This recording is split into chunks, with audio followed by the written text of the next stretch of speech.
Hello boys and girls, ladies and gents, my name is Oswald Vivida and here I am with another YouTube video on Payday 2 stealth strategies. So there are a few ways that you can do certain heists with. You can go in with, say, silenced weapons, all silenced weapons. I like all silenced weapons normally, but there are certain ways that you can do the heist. So the first strategy is your akimbo pistols, you've got all that.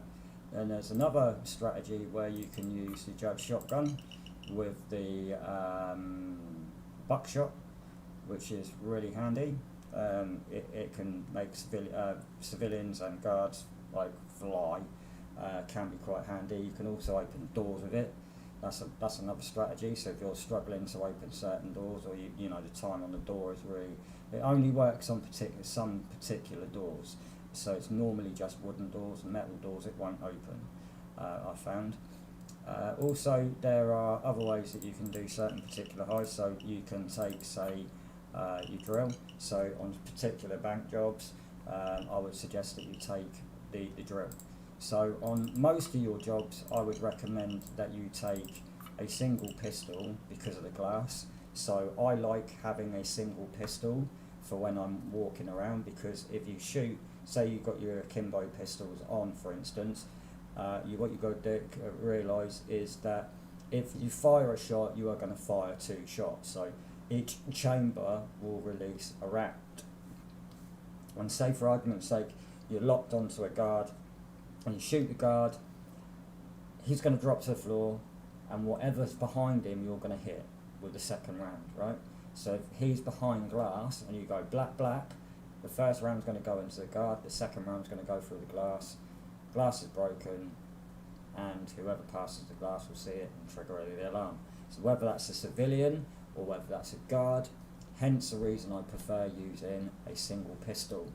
If you're careful about it, you can get away with it, but it's all about lining the shots up, yeah? So making sure that maybe when you go to shoot somebody, you line it up against a wall instead of a piece glass. Also, watch out for cabinets or bits and pieces where you can break things, because certain guards will see like broken cabinets, broken glass. Some glass is also layered with security alarms on them, so if you break the glass without cutting the like safe, for instance, the diamond store, sorry. If you go in diamond store, you have to shut off the alarms for the cases, otherwise you'll trip the alarms. So again, just be careful. For things like the oversaw, I use that in most bank jobs. So say like I'm doing gold money, random, or deposits, I'll take my drill. If I do Go Bank, I take the drill. If I'm in First World Bank, I take the drill. If I do Big Bank, I take the drill. San Martin, I take the drill. And I always take the ammo bag with me when I do that as well, so I'll always have an ammo bag on me with that. There's also the factor that in some heists, especially when there's a large amount of civilians, while you're doing the heist, you could say, like, for instance, if you go and Go Bank with a few friends, one of you could take, say, a non-suppressed weapon, and they could fire off a single round, and that will get the civilians on the floor and keep them on the floor. So you could have an unsilenced weapon in a particular place. Once they're on the ground, all they've got to do is every now and again is fire a shot, and that will keep them on the ground at all times. That means they're not going to tap that phone, which means they're not going to trigger the alarm, or they're not going to, you know, for argument's sake, you've killed 2 guards, you know, you could lay an ECM on the ground and take out the cameras, blah blah blah. You know, you can then get all the civilians on the ground, problem solved. That's where, again, I would probably recommend using an ECM specialist skill, heists skill, where the pages are delayed by the ECM. So that's another useful skill that you have. I'd also recommend, if you take the oversaw, that you take the skills that come with the oversaw. So you want scavenger, portable drill aced, and extra lead aced, just because you've got the added bonus of taking 2 ammo bags, having 50% more ammo, and also having the extra blade, and the blade efficiency is higher. So there's two ways you can use a drill. You can either have a silent motor, or you can have a loud motor, which is the fast motor, which certain depends. So, like, for argument's sake, you're not interested in keeping tying up all the civilians, and you're in a bank job, for instance. While you're drilling all the boxes, all the civilians will be on the ground as long as you're clicking that drill. So for some certain places, you know. But if you're, say, on a bigger map, for instance, like say Big Bank, or say, for argument's sake, First World Bank or San Martin, that theory is not going to work, because one, you've got more guards, and two, you've got more civilians. Yeah. So it's only going to work on little banks like Go Bank and the bank jobs. It's not going to work on those larger banks where you've got more guards, because remember, you've only got 4 pages. The only way that is going to work is if you're going to use something called Silent Assassin, but again, you're going to need to take out all the guards first before you start pissing around with the drill. So be pre-warned, and also take the camera room down. So that's the only time that you can even use that in theory. So if you're using something like the mod Silent Assassin, where if you take out all the guards silently, you could then use the loud drill or loud weapons to keep the civilians on the floor, and they're not going to irritate you. But again, if you're using something like Silent Assassin, there's not really a lot of point of doing that anyway, because let's be fair, if you're modding the game, that you're better off probably just tying all the civilians down and using Susie's cable ties mod. It's not something that I particularly use anymore unless I'm teaching. I have it on for when I'm teaching certain heists, just to give people that extra leeway of being able to make if they make a mistake, it's not the end of the world. We'll just, you know, it's easy peasy lemon squeezy, for instance, yeah. So it's not going to be a major pain in the royal backside. It works on something like Golden Green Casino as well. So like Golden Green Casino, there's been plenty of times that me and my friends have been mess-arsing around in Golden Green Casino, for instance, and we'll have fun challenging ourselves to take out all the guards, as well as getting all the civilians on the floor without setting off the alarms. I know that sounds stupid, but you know, we've done the same thing in Go Bank, where we went in Go Bank and we had fun where we took over 200 cable ties and tried to tie up as many civilians and bring them into the bank as possible, and we used that little shutter room at the back of the bank where the canteen is. We put all the civilians in there, and we just played about while we were emptying the vault, because you know, we were bored, you know. So you know, I've had a lot of fun in game, but recently, over the last probably 2 or 3 years since I stopped with my Jimmy heist, because I've only just recently opened up Jimmy's Heisters again, and a lot of the guys that were playing with us then used a lot of mods because they found the game very difficult, and it just followed through with me, and then eventually I got to the point where I no longer wanted them, and I wanted to go back to how I was originally taught by my friend, who spent a lot of his time teaching me how to play the game properly, and I started playing the game properly again, and I've been like that ever since. And I actually sometimes enjoy it, but don't sometimes. You know, there's certain heists where I feel like, do you know what, this would have been really handy to have, but you know what, a restart isn't the end of the day, you know. You'll see from my video, for instance, I know you won't be able to see it because I've deleted it, but me and a friend of mine, Ellen, we did Black Cats the other week, and we did that without any mods whatsoever, and we loved it. It was the first time that she'd ever been on heist with me without mods, to be fair. And she enjoyed it to a certain degree, but she said, like, you know, sometimes I do prefer it without. We done what's it called? Oh my God, Shadow Raid like it the other week. And she actually particularly liked that without the mods. So yeah, and she actually didn't make any mistakes, so which was really good to see. So you know, we're starting to lose less mods and trying to build skills with my friends that I'm associated around, and rebuild ourselves. Strategy wise, again, it's all irrelevant on you and how you want to play. I'm going to personally give you what I feel is the best way of playing the game, but it's all about your play style. So I'd rather give you those different play styles during the strategy process. So again, you know, just because I use pistols doesn't mean to say that you have to use a pistol. You know, I prefer my single pistol and my dual wield pistols. You could, on the other hand, take a rifle. Just make sure that you're getting your detection down as much as possible. If that's how you like playing, that's how you like playing. I'm not going to tell you how to play your game. I'm just going to give you the information that you need during it. So if you feel that having a rifle on you is better, then work around that. You know, it's about your play style. I mean, you could play with a damn bow if you really wanted to, but just know that if you hit someone with a bow and you miss, like, you know, it's going to take ages for you to reload the shot. So again, all about play style. People have got different setups, you know, like Stonic builds, for instance, and Anarchist builds and stuff. People have got so many different builds that, I mean, this game is something else when it comes to builds. You know, each different person is built differently in the game. So it's all about how you play and play in your play style. Mine's set up for pretty much pistols. I like pistols, so I'm set up that way. But you could play with a rifle, for instance, and have it silenced or not. You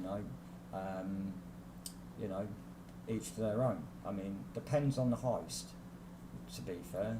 So it's all irrelevant on the heist and what you've got to do in that heist. But the later stuff I probably wouldn't recommend, because again, you really want to be careful, because some of these larger heists and the larger timed heists, the recent ones especially, having stupid weapons on isn't going to work in your favour, and you need to be careful time-wise. I mean, look at today. I did a video today on Black Cats.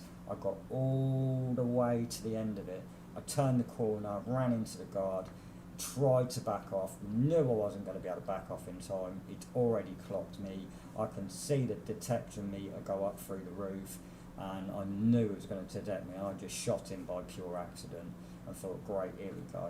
I'm not going to be able to complete the heist now, and I'm going to have to reload it. But rather than reloading it, I basically just went up there and just said, this is what you've got to do, blah, blah, blah, blah, blah, and told you that I'm not going to redo the video, because I'm not going to spend another 40 minutes to get back there just so we can get to the same stage we were before. I will at a later date, but understand I probably won't do that as a solo. So, or I might do when I've got some extra time. It just all depends. The guide is all about solo stealth, but know that certain heists aren't really soloable. So things like Go Bank, I would not suggest going solo. Car Shop is an absolute nightmare solo. I have to be honest with you, so was Art Gallery. Art Gallery was a nightmare solo. You just want someone on the camera room so you can go around collecting the paintings. You know, there are certain heists where I'd suggest having a buddy, because it does come in handy for you to know where the guards are, but that comes in lengths of heists where if you are going in a massive group, you've all got materials that you can use. So you'll notice that in some of my heists I'll use trip mines. I never used to use trip mines back in the day, but I've started taking them a lot more than I used to. And they are a really handy tool to have on you, you know, so that basically you can get that person off the camera room so they can tag along and actually get stuff done with you. And you know where the guards are, because let's be fair, you've got the trip mines behind you, you know. So, and again, if they're taking trip mines too, you get to lay trip mines, they get to lay trip mines, you know. There's also a lot more different things that go into play into this game, and it's all irrelevant on you and how you play. And we'll go through the different, I'll go through the strategies one by one with you in this video. So we'll start off with the first heist in the list. So like jewellery store, for instance. Jewellery store is so damn easy. This is why I created the guide as a way of doing each heist in percentages. So we start off with the 5%, 8%, 10%, 15%, and so on and so on, and then we get down to the bottom of the list where we have linked heists. So that even at infamy level none, you will be able to go up a full infinity by the time you've completed all 34 heists. And then you can start removing certain heists from the list as you're going up your infinities, because you'll be getting those experience boosts from each heist. So every heist offers a percentage bonus to the next heist if you complete it in stealth. So like jewelry store, Ukraine 4 stores, diamond store and shadow raid will give you 5%, art gallery will give you 8%, bank jobs, nightclub, car shop, go bank, Hoxton's Revenge, yacht heist, Shacklethorne, diamond, Alesso, White House and train, they all give you, and breaking feds give you 10%. First World Bank, Murky Stations, Scarface, the Diamond, the Bomb Dockyard, San Martin, the Dragon, Ukrainian Prisoner, Border Crossings, Breakfast in Tijuana, Black Cats and Bullock Mansion give 15%. Then you go down to your linked heist, where what I do with the linked heist is I put the highest percentage heists experience-wise and link them together. And I've found that Golden Green Casino and Big Bank have been the biggest payout experience-wise. Now it's actually Black Cat, so I'm actually thinking Black Cat might be better off in one of those lists, because Black Cat is actually really good for experience. So I'm thinking that maybe removing Big Bank and putting that into the normal ones, but Big Bank again is one of those heists I wouldn't do solo. I'd always do it with at least a two-man group, at least. So you've got one person tapping the keyboard and one person looking for the computer, and then you get masked up once you know where it is. So I normally do election day and then go into Big Bank, and then I do framing frames and then go into Golden Green Casino, because both election day and framing frames give more than 20% experience depending on the days you complete in stealth, but you have to complete every level in. So if you go loud in day one, you are going to go loud in day two. Yeah, it's that simple. So if you go loud in day one, just restart and basically go to the next day. But if you complete day one in stealth, day two will be stealth, and if you restart day two, you don't have to restart day one. This is what annoyed me with Border Crossings and why they didn't split it over 2 days, because they could have easily done that with the heist, where you could have, because if you look at Border Crossings heist, for instance, you start during the middle of the day, and then you go over to Mexico in the evening, so they could have split it over 2 days over just one period of time, so you didn't need to restart that first part where you're at the house, and you could have just gone on to Mexico, which would have been really handy. But unfortunately the devs didn't think of that way. I'd have preferred it that way myself, because let's be fair, you know, you make one little mistake in Mexico and it's lights out Vienna, and you've got to start the whole thing all over again. So, and again, it boils down to play style.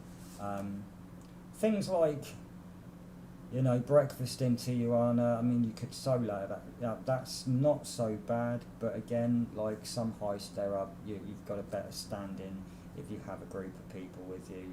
One goes on the camera room and the other one goes off and does certain things. You could have another person not doing stuff as well.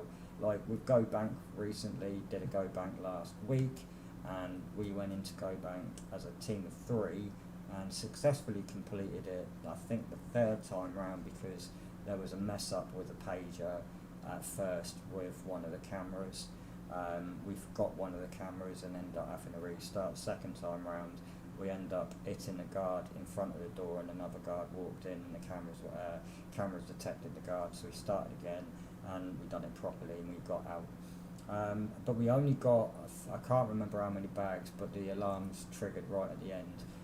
We're about to trigger at the end, and we end up just laying the ECM and going, bugger this, we'll just go. We've got enough bags, let's get them on the back of the van and we'll just complete the heist. So, yeah, I mean, you know, some heists are better in a team, and I do thoroughly enjoy playing alongside my group that I've got on at the moment. I've got a 3-man team at the moment, and we do thoroughly enjoy playing the game together that way. We've all got different play styles and setups in that. I mean, Ellen normally listens to what I say. She usually takes a pistol or a judge shotgun, and she loves her judge shotgun, to be fair. So each their own. I mean, I like mine, but I've started taking it less. I used to take it everywhere with me, but now I don't, because again, the judge shotgun's got less ammo, and hey, you need ammo. So I just found out I ran out of ammo too much on that heist, on certain heists. So especially if I'm shooting a lot of civilians, for instance, or like Go Bank, for instance, where you've got a lot of cameras. Sometimes you have 6 cameras to take out, and you've only got 5 rounds in the chamber. If you miss one and you have to reload, there's a couple of seconds to reload before, oh my god, now the alarms have gone off because the camera's been detected again. So again, it's all relevant on what happens. I mean, for stuff like Go Bank, I would recommend probably having at least the guy that takes the cameras out, maybe having a pistol, and the other person has a judge. Judge shotgun comes in handy, especially if you're using buckshot. You can like shoot people, and they can, like, if you shoot them in a certain direction, they will like be pushed in that certain direction. So you can push them out of the way of, say, a camera. If they're stood underneath a camera and you want to shoot them out the way of the camera, for instance, you could do that, and the camera's not going to pick them up. I remember using it on Golden Green Casino once, and the guard actually flew off the screen.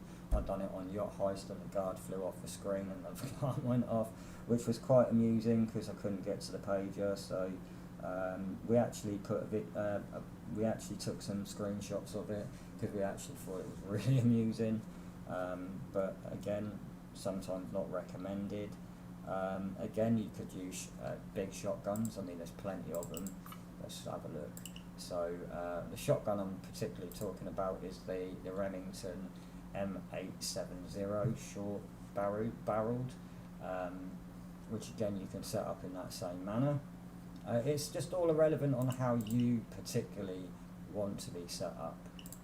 But again, I mean, these things are all irrelevant on you. I would recommend having silent weapons personally, but again, if you want to go into certain heist with unsuppressed weapons, just make sure that you've done all the guards that you need to, and you haven't got more than 4 guards. It's only going to work if you haven't got more than 4 guards. It's only going to work on them small heists.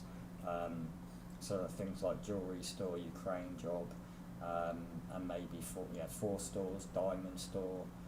It's never going to work in Shadow Raid because again, that's purely stealth. So things like Shadow Raid and Murky Stations is all about stealth weaponry, and silent weaponry. Sorry, because if it goes loud, that's it. It's game out. Game over. Other than that, strategy-wise, I mean, again, it all boils down to the kit that you take with you. So you for stealth-wise, you've got body bag cases, ECMs, ammo bags, and trip mines. Anything else is pretty much pointless. And again, strategy-wise, you've got different skills that you can use. There's first stealth. There's either burglar or the hacker skill.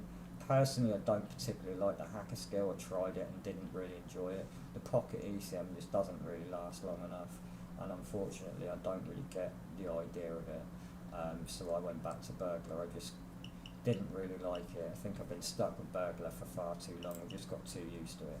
So you can either have the burglar pick, a hand pick, or you can have hacker.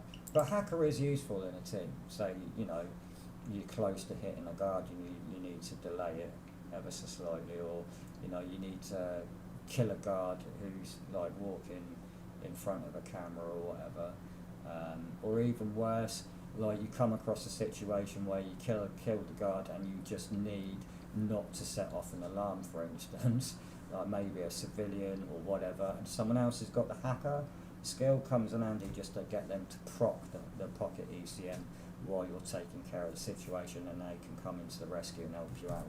So yeah, it's always handy to have someone with it if they're playing that play style. I might get Jimmy to use it because Jimmy's probably the sort of guy that would like that sort of setup, whereas I'm not.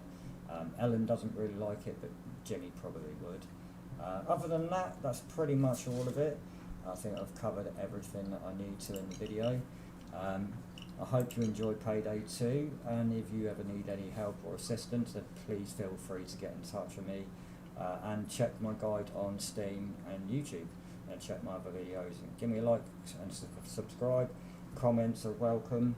I've put a lot of time and effort in the last probably 2 weeks to get the videos up and running for the guide. I never had the idea of doing them, but I've now started doing a lot of videos for Payday, and I'm covering a lot of subjects, and it would be nice to get some feedback on all the hard work and effort that I've actually stuck into it. So you enjoy your heist and have a nice evening. I'm going to dash off and get the next video going, and I'll see you in the next heist. Have a nice evening. Bye.